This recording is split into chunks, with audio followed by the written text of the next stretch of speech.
Hello दोस्तों, मैं सुनील कुमार स्वागत करता हूं आपके अपने चैनल क्रैकर जीएस एकेडमी में।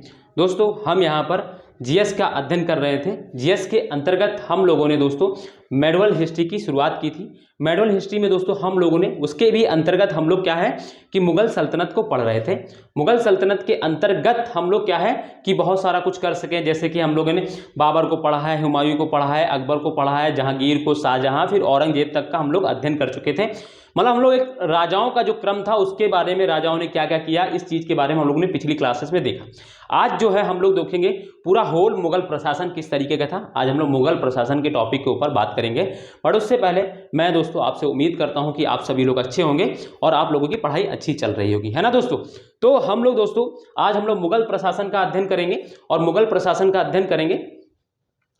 आप आराम से बस मेरे साथ बैठिए, ठीक है। उससे पहले आप लोग से मैं आपसे एक निवेदन करूंगा कि दोस्तों जो भी लोग मेरी चैनल पर पहली बार आए हैं दोस्तों, चैनल को सब्सक्राइब कर लें, वीडियो को लाइक एंड कमेंट कर दें दोस्तों।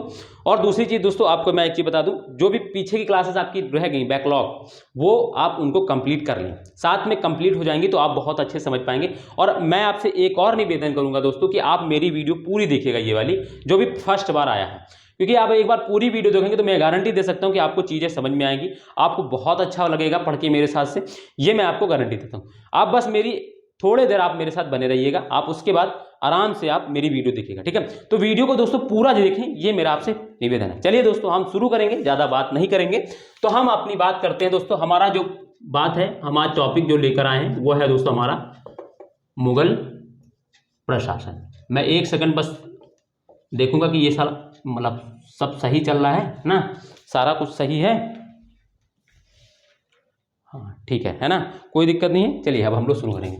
तो मुगल प्रशासन के अंतर्गत हम लोग देखो, कोई भी प्रशासन हो, किसी भी शासनकाल का प्रशासन, किसी भी राज्य का प्रशासन हो, या किसी भी सल्तनत या किसी भी साम्राज्य का प्रशासन हो, हम अगर इतिहास पढ़ते थे तो हमें एक चीज याद रखना है कि प्रशासन के अंतर्गत कुछ स्ट्रक्चर होते हैं। मैं आपको कुछ स्ट्रक्चर बताऊंगा, आप उसी के अकॉर्डिंग काम करिएगा हमेशा।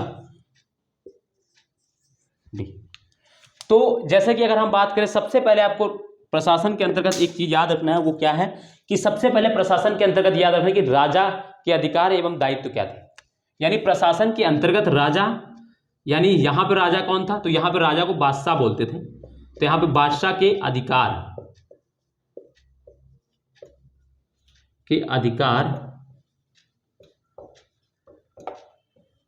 एवं दायित्व। सबसे पहले आपको यह याद रखना है कि किसी भी शासनकाल में राजा के या बादशाह के अधिकार और दायित्व क्या होते थे, ठीक है। दूसरा फिर आपको याद रखना है कि इसमें फिर केंद्रीय प्रशासन के बारे में पढ़ना है, केंद्रीय प्रशासन, ठीक है। फिर हर शासनकाल का एक केंद्रीय प्रशासन, हर राज्य का एक अपना केंद्रीय प्रशासन जरूर होगा, हर राजा का, है ना, हर साम्राज्य का, ठीक है। फिर इसके बाद उसके अंतर्गत प्रांतीय प्रशासन देखना है, प्रांतीय प्रशासन, ठीक है। प्रांतीय प्रशासन के बाद हमको फिर इसी के अंतर्गत क्या देखने होते हैं, फिर इसी में हम लोग को स्थानीय प्रशासन,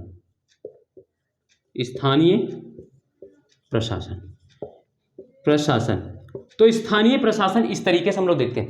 स्थानीय प्रशासन के जैसे हम लोग प्रांतीय प्रशासन पढ़ेंगे तो उसके अंतर्गत दो चीजें और पढ़ेंगे, एक तो जिला स्तरीय प्रशासन, उसी के अंतर आ जाता है, प्रांत के अंतर ही पढ़ते हैं हम लोग। और फिर क्या पढ़ते हैं, प्रांत, जिला स्तरीय और क्या ब्लॉक।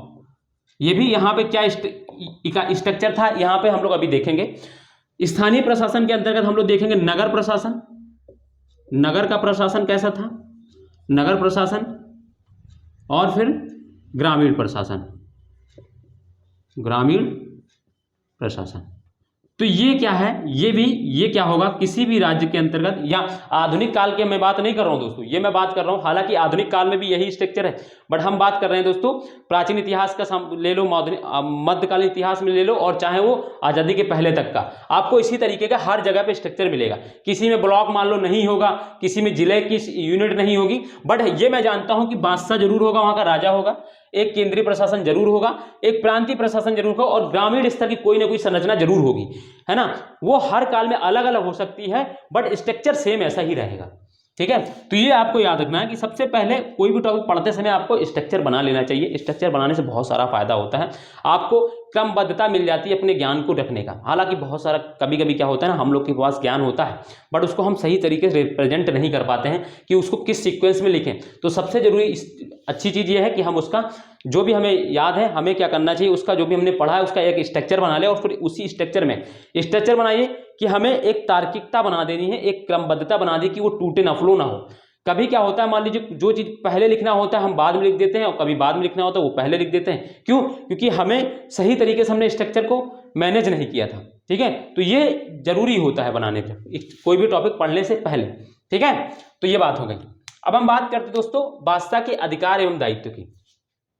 तो मैं लिखूंगा तो मैं अब इसको मिटा दे रहा हूं, आपने ये लिख लिया होगा, आपने स्ट्रक्चर बना लिया होगा। अब आप लिखेंगे, अब आप हेडिंग डालेंगे, मैं हेडिंग डाल दे रहा हूं, मैं फिर से ऊपर डालूंगा हेडिंग, क्योंकि अब आप लोग डालिए हेडिंग क्या डालेंगे, इतना लिखिएगा, सिर्फ हेडिंग डालेंगे बादशाह के अधिकार, है ना, बादशाह के अधिकार, बस आप इतना डालेंगे और मैं ये पूरा मिटा लूंगा क्योंकि मुझे लिखना रहेगा।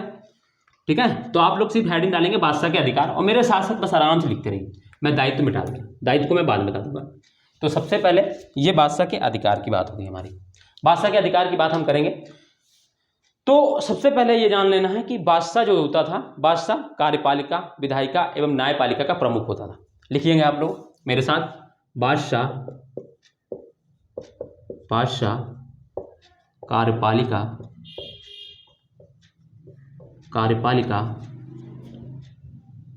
न्यायपालिका, कार्यपालिका, विधायिका एवं न्यायपालिका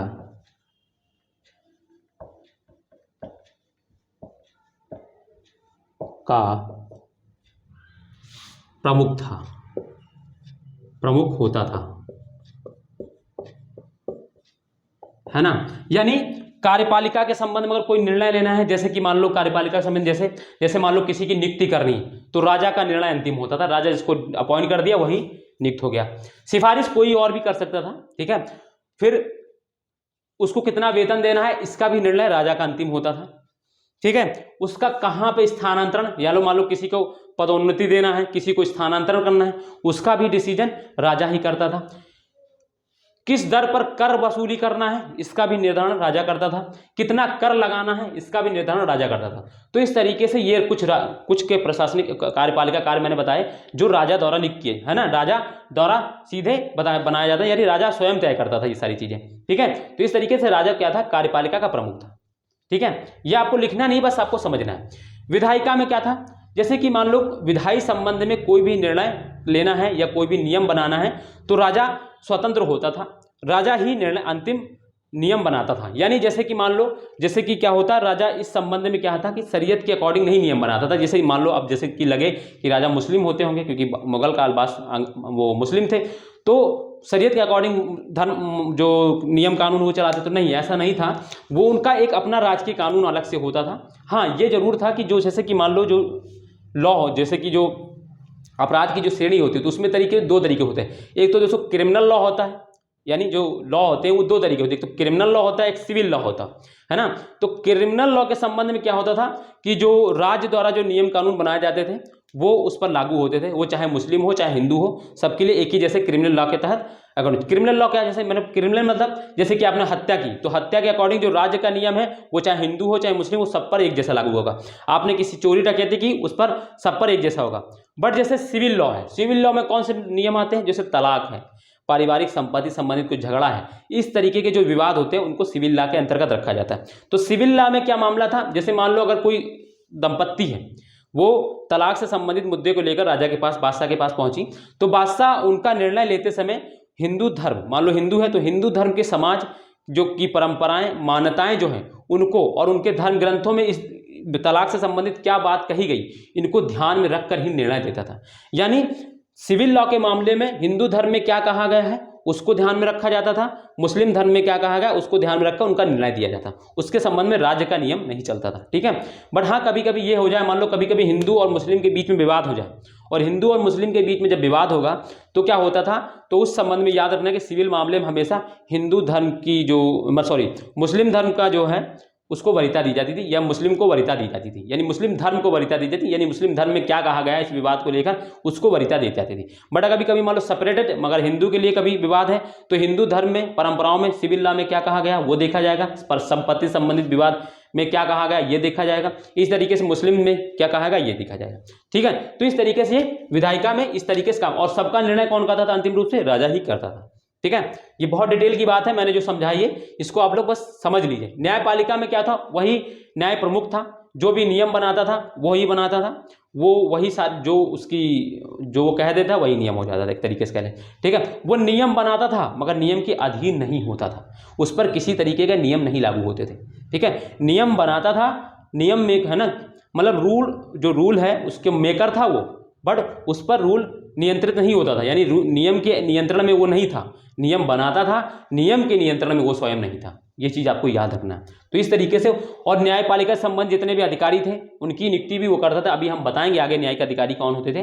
ठीक है, तो उनकी नियुक्ति भी वो करता था, यानी वो भी न्यायपालिका का भी प्रमुख था। तो ये आपको समझ में आ गया होगा, बादशाह कार्यपालिका, विधायिका एवं न्यायपालिका का प्रमुख होता था। बात आपको एकदम एग्जैक्टली समझ में आ गई होगी। तो मैंने आपको अधिकार में बहुत सारा चीज, देखो मैंने आपको अधिकार में ही कम से कम 100 वर्ड के बारे में बता दिया, 100 वर्ड में आप राजा के अधिकार ही लिख सकते हैं। बट यहाँ पे मेंस अभी तो लिखा है तो उतना डिटेल्स मैं लिख देता खुद ही, बट उतना जरूरत नहीं, मैंने उसको समझा दिया आपको। ठीक है, तो ये चीज आपको याद रखना। अब हम दायित्व की बात करते हैं, राजा के दायित्व भी हम बात करते हैं, राजा के मतलब बादशाह के दायित्व। मैं यहाँ बार बार अगर राजा कभी भूल दूंगा तो आपको याद रखना कि बादशाह लिखना है यहाँ पे। ठीक है, बादशाह के दायित्व, क्योंकि यहाँ पे राजा बादशाह के दायित्व।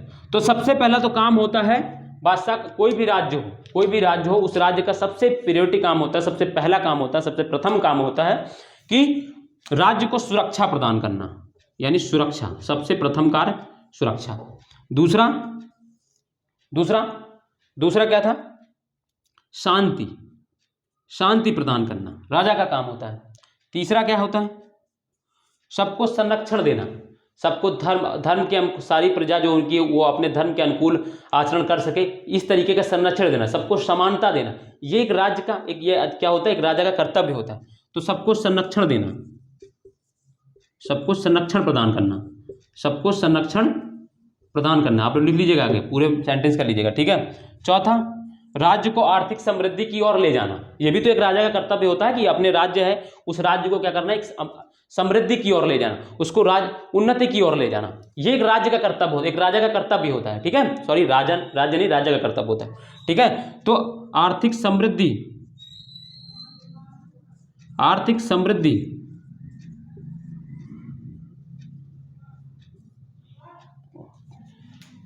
राज्य को आर्थिक समृद्धि की ओर ले जाना, ये एक राजा का कर्तव्य होता है। ठीक है, तो मैंने बोल दिया। तो ये राजा के एक कुछ दायित्व होते हैं, ये राजा के दायित्व हर राजा के दायित्व होते हैं। ये चाहे मुगल हो, चाहे मौर्य हो, चाहे गुप्त हो, है ना, चाहे वो सातवाहन हो और शुंग हो, कोई भी हो, ये राजा के अधिकार, ये दायित्व होते हैं। और वो अधिकार राजतंत्र में यही एक सबसे चीजें थी कि जो प्रमुख होता था किसी भी वो राजा ही होता था हर चीज में। ठीक है, तो इसको याद रखना आपको।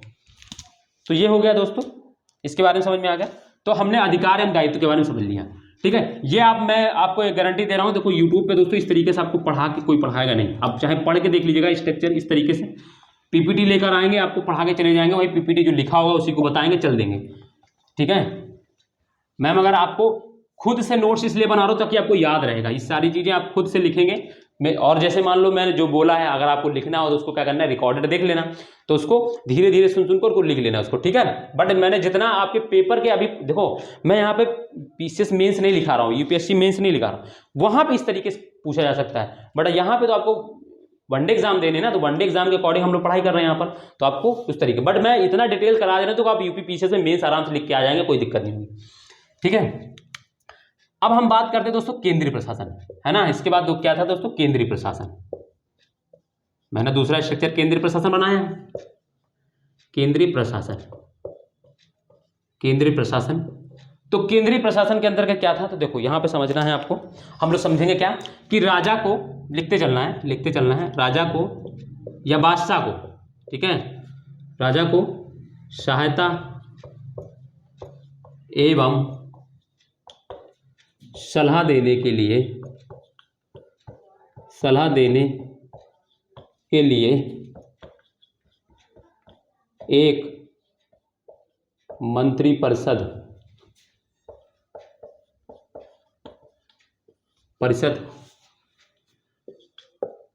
होती थी, है ना। क्या थी? राजा को सहायता एवं सलाह देने के लिए एक मंत्रिपरिषद, यानी केंद्र में एक मंत्रिपरिषद थी। भाई राजा अकेले थोड़ी ना करेगा, राजा को सहायता एवं सलाह देने राजा, देखो क्यों ये क्यों किया जाता था एक मंत्रिपरिषद, क्योंकि राजा हर चीज में निपुण नहीं हो सकता।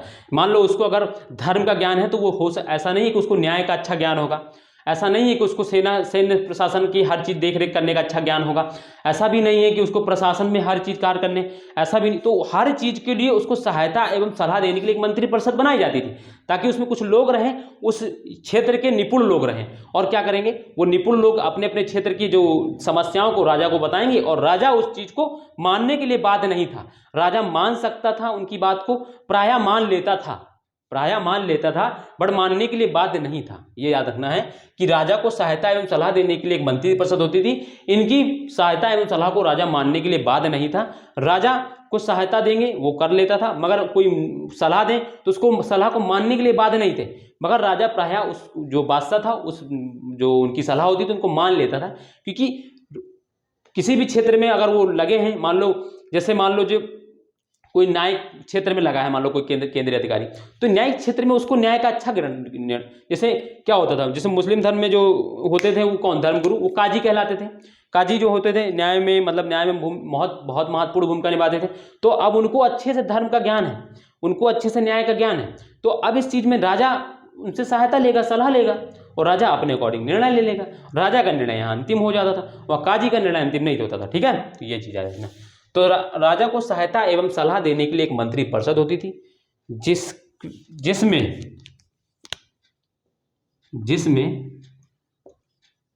जिसमें मैं यहां पे लिख रहा हूं, एक वकील, दूसरा वजीर, तीसरा मीर बख्शी। इस तरह आपको भी लिखना है, ठीक है, इसी तरीके जिस तरीके से मैंने लिखा, मीर बख्शी। चौथा खान ए समा।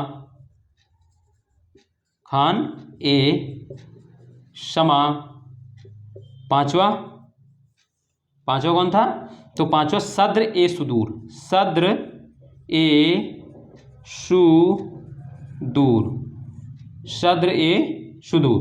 अब ये कौन थे? नामक, मैं यहां पे लिख दे रहा हूं, इसको पूरा बना दे रहा हूं, नामक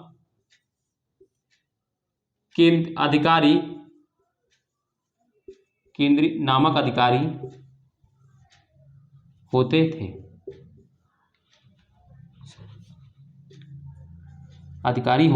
जिसमें वकील, वजीर, मीर बख्शी, खान समा, सदर सुदूर नामक अधिकारी होते थे। ठीक है, ये इंपॉर्टेंट है, मैंने इसलिए इनको लिखा। वकील कौन था? तो इसके आगे डैश करके लिखेंगे, वकील कौन था? तो ये सबसे वरिष्ठ एवं प्रमुख अधिकारी था। ठीक है, सबसे वरिष्ठ।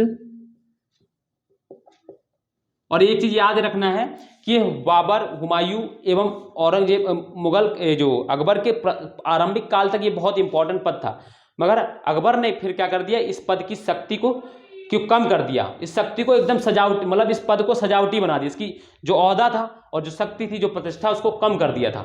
सिर्फ इसको क्या बना दिया था, एक सजावटी पद बना दिया था। ठीक है, तो ये भी याद रखना है। तो बट हम यहाँ पे लिख दे रहे हैं सबसे वरिष्ठ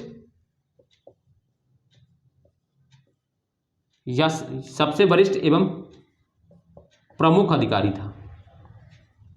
वरिष्ठ एवं प्रमुख अधिकारी था। ठीक है, याद रखना, ये बहुत इंपॉर्टेंट था। पद जो था, वकील का जो पद था महत्वपूर्ण, सबसे वरिष्ठ एवं प्रमुख पद या अधिकारी था, है ना, अधिकारी था वकील जो। इस पद पर जो था वो बैरम खां नियुक्त था, हुमायूं और किसके बीच में, किसके शासनकाल में? अकबर के शासनकाल में। बट जैसे ही हुमायूं की डेथ होने के बाद, जब हुमायूं को हटा देता है प्रशासन से, भूमिका में, तो हटने के बाद क्या होता है, ये पद को बहुत शून्य घोषित कर देता है, एक तरीके से बस सजावटी बना देता है, खत्म नहीं करता पूरी तरीके से, बट इसको सजावटी बना देता है, इसकी शक्ति को कम कर देता है। ठीक है, वो कैसे कम करता है वो हम लोग बाद में देखेंगे, कभी हम लोग जब मेंस पढ़ेंगे तब देखेंगे, बट यहाँ पर इंपॉर्टेंट नहीं है अभी। वजीर कौन होता था? तो वजीर जो होता था दोस्तों, वो कौन था? वो मुस्लिम दुनिया में प्रधानमंत्री की तरह का एक अधिकारी होता था। लिख लेना आपको, मुस्लिम दुनिया में प्रधानमंत्री की तरह का एक अधिकारी था। मुस्लिम दुनिया में प्रधानमंत्री की तरह का एक प्रमुख अधिकारी था। ठीक है, वजीर, ठीक है, वजीर का पद है और उसी में एक वजीर नामक एक अधिकारी होता था, ठीक है। फिर इसके बाद मीर बख्शी कौन होता था, तो वो सैन्य मंत्री होता था, सैन्य मंत्री होता था, सेनापति नहीं था, याद रखना, सेनापति बादशाह होता था यहाँ पे, सैन्य मंत्री सेना था, सैन्य मंत्री था, सेनापति नहीं, ये याद रखना, सेनापति राजा होता था, ठीक है।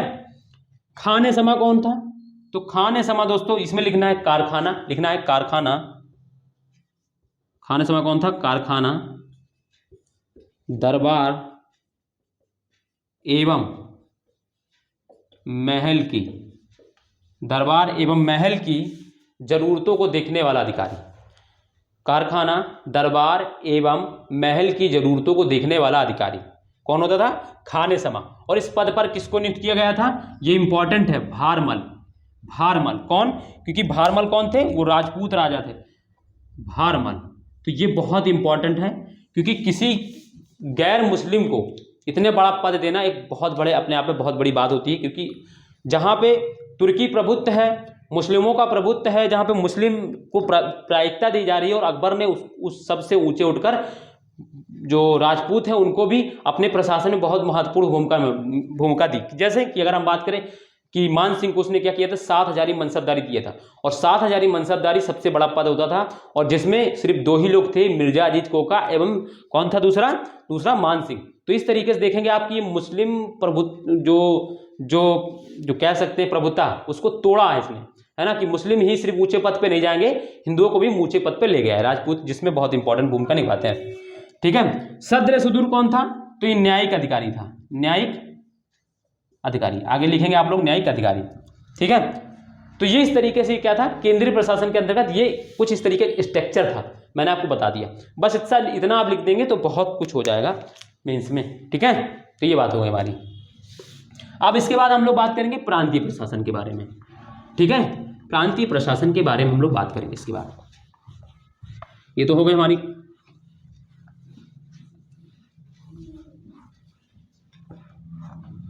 तो ये हो गया, और आप लोग लिख भी लिए हो गया, और मैं आप उसको आगे बढ़ेंगे हम लोग इसमें। कोई दिक्कत हो तो आप लोग एक बार रिकॉर्डिंग जरूर देख लीजिएगा, आपको बहुत क्लियरली से बहुत अच्छे से, हालांकि ज़्यादा दिक्कत तो हो नहीं होगी, मैं इतना स्पष्ट खुद ही पढ़ा रहा हूँ। फिर आगे हम बात करते हैं, अब क्या है, अब प्रांतीय प्रशासन।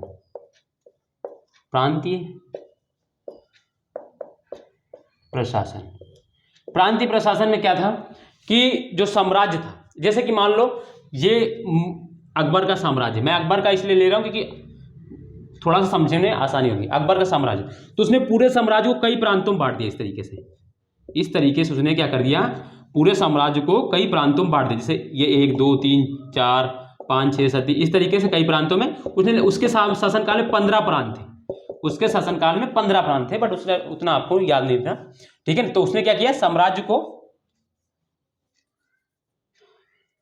है ना, तो आपको लिखना है क्या लिखना है, तो आपको लिखना है अकबर ने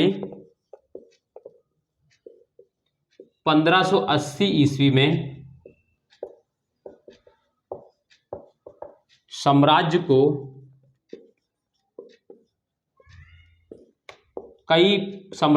प्रांतों में बांट दिया था, साम्राज्य को प्रांतों में विभाजित किया,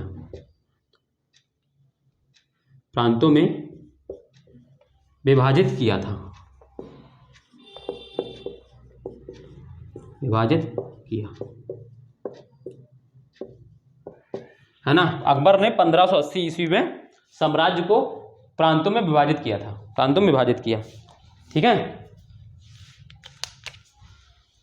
फिर इसके बाद इसी में मैं इसको मिटालता हूं, फिर लिखूंगा कुछ, ठीक है। इसी में इसके अंदर का क्या पढ़ना है, विभाजित किया था, इसका प्रमुख यानी किसका, इसका मतलब प्रांत, ब्रैकेट के अंदर लिख लेना, प्रांत, इसका प्रमुख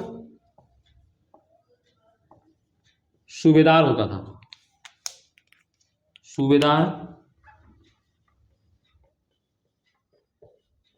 कहलाता था, यानी प्रांत में जो प्रांतपति था, यानी प्रांत का जो प्रमुख अधिकारी था, उसको सूबेदार कहलाता था, ठीक है। तो ये समझ में आ गई आपको। सूबेदार नामक अधिकारी नियुक्त किया जाता। तो यानी प्रांत पर कौन सा अधिकारी था? तो सूबेदार। तो और फिर क्या होता था?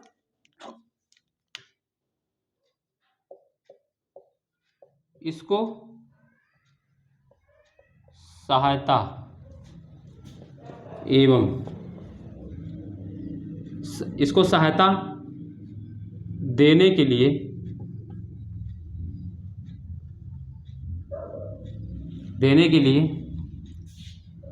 प्रांतीय दीवान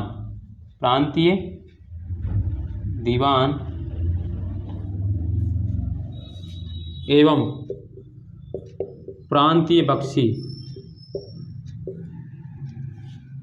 इसको सहायता देने के लिए प्रांतीय दीवान एवं प्रांतीय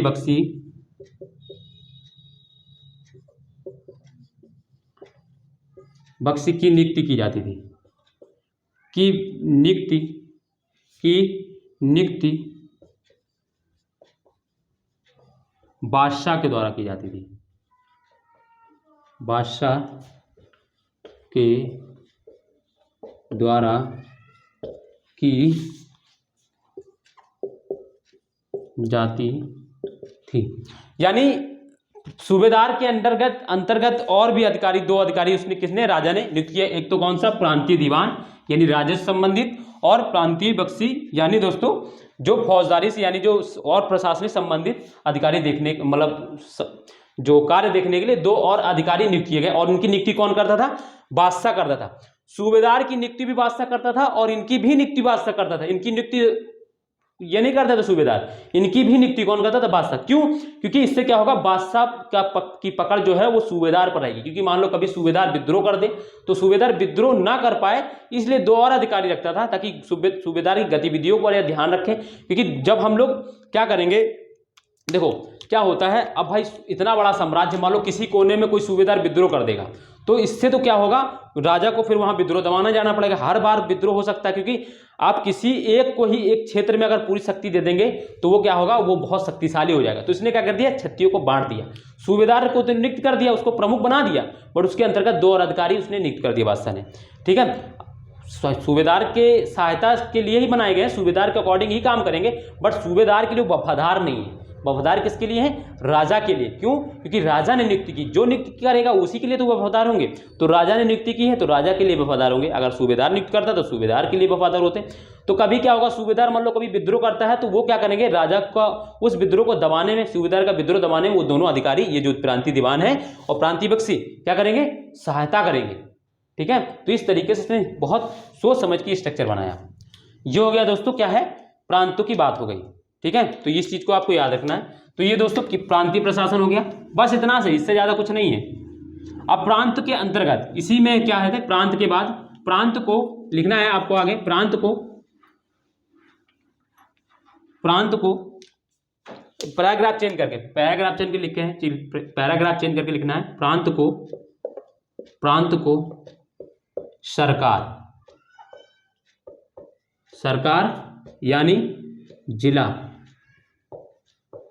यानी जिला, प्रांत को सरकार में बांटा गया,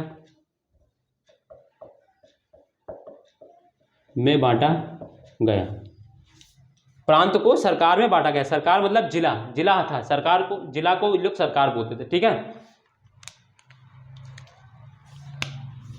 इसमें पानी, यार मुंह चपक रहा है मेरा, थोड़ा 1 सेकंड दोस्तों, 1 सेकंड बस, आप जब तक इसको लिखिए जब तक।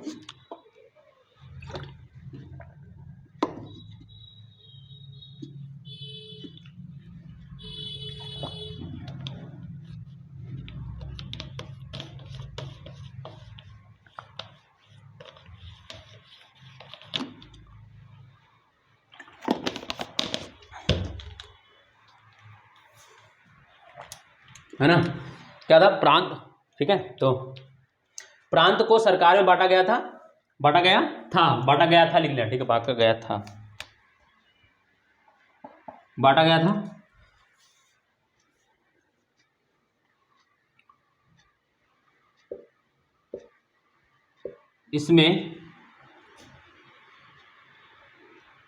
इसमें अमलगुजार अमल गुजार, है ना। अमल गुजार कौन, मतलब राजस्व अधिकारी, राजस्व अधिकारी था ये। इस तरीके ब्रैकेट कर लेना है, ब्रैकेट करके इसमें अमल गुजार एवं फौजदार,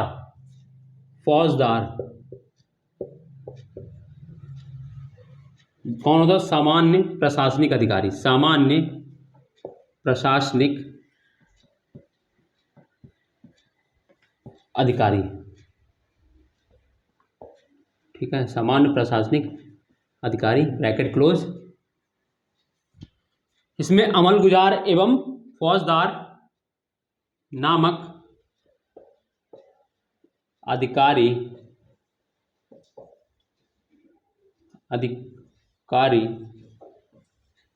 की नियुक्ति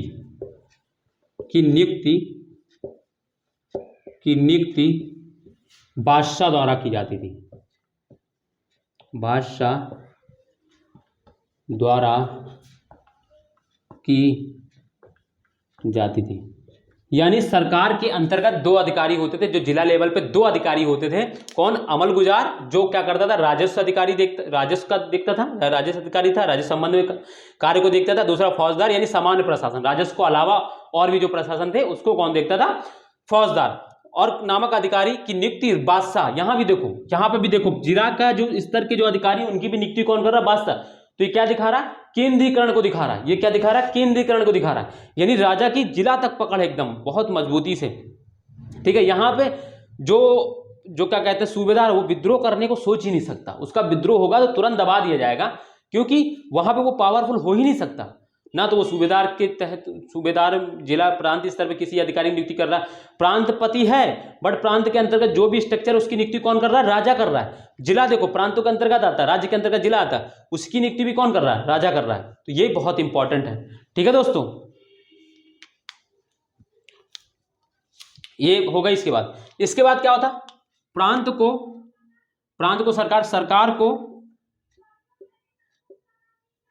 सरकार के नीचे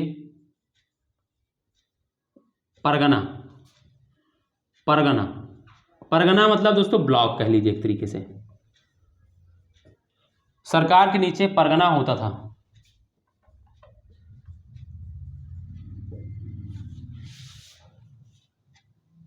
इसके प्रमुख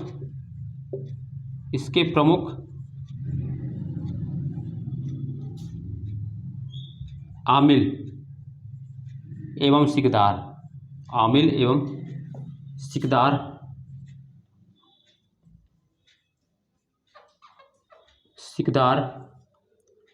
नामक अधिकारी होते थे। सिकदार होते थे, इसके प्रमुख आमिल एवं सिकदार होते थे,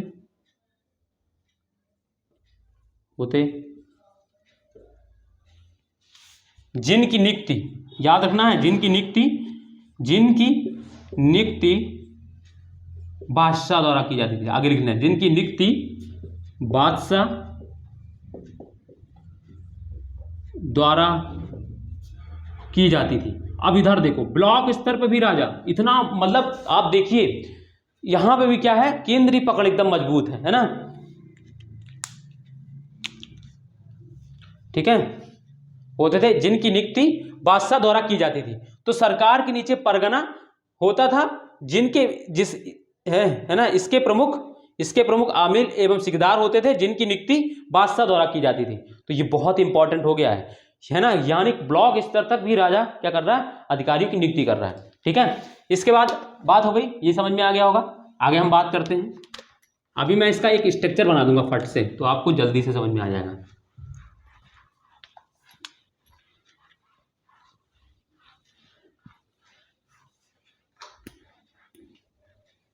अभी मैं आपको एक अलग से पूरा स्ट्रक्चर बना दूंगा, तब तुरंत समझ में आ जाएगा। पहले आप इसको लिख दें। इसके बाद क्या है, स्थानीय प्रशासन। तो स्थानीय प्रशासन के अंतर्गत हम लोग देखेंगे नगर का प्रमुख लिखते चलना, नगर का प्रमुख। अब हम स्थानीय प्रशासन में आ गए। नगर का प्रमुख कोतवाल कोतवाल, याद रखना है, कोतवाल कहलाता था, कोतवाल कहलाता था, जो एक सरकारी अधिकारी था, जो एक, यानी ये भी राज्य का ही एक, जो एक सरकारी अधिकारी था, जो एक सरकारी अधिकारी था, सरकारी अधिकारी था, जो एक सरकारी अधिकारी था, यानी ये भी सरकार द्वारा नियुक्त किया जाता है, राजा द्वारा नहीं, बट केंद्रीय प्रशासन में केंद्रीय मंत्री लोग इसको नियुक्त करते थे, ठीक है, याद रखना, सरकारी अधिकारी था। इसके बाद ग्राम का प्रमुख, यानी गांव कह लो, गांव का प्रमुख महत्तर, इसको मैं डिफरेंट पैनल से लिख देता हूं क्योंकि बहुत बार पूछा गया, कोतवाल को भी याद रखना है, ये अंडरलाइन कर लेना, महत्तर कहलाता था,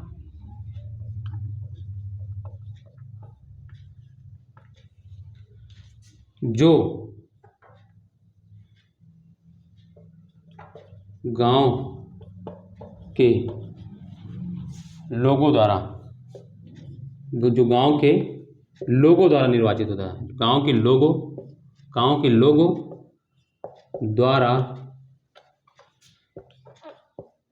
द्वारा निर्वाचित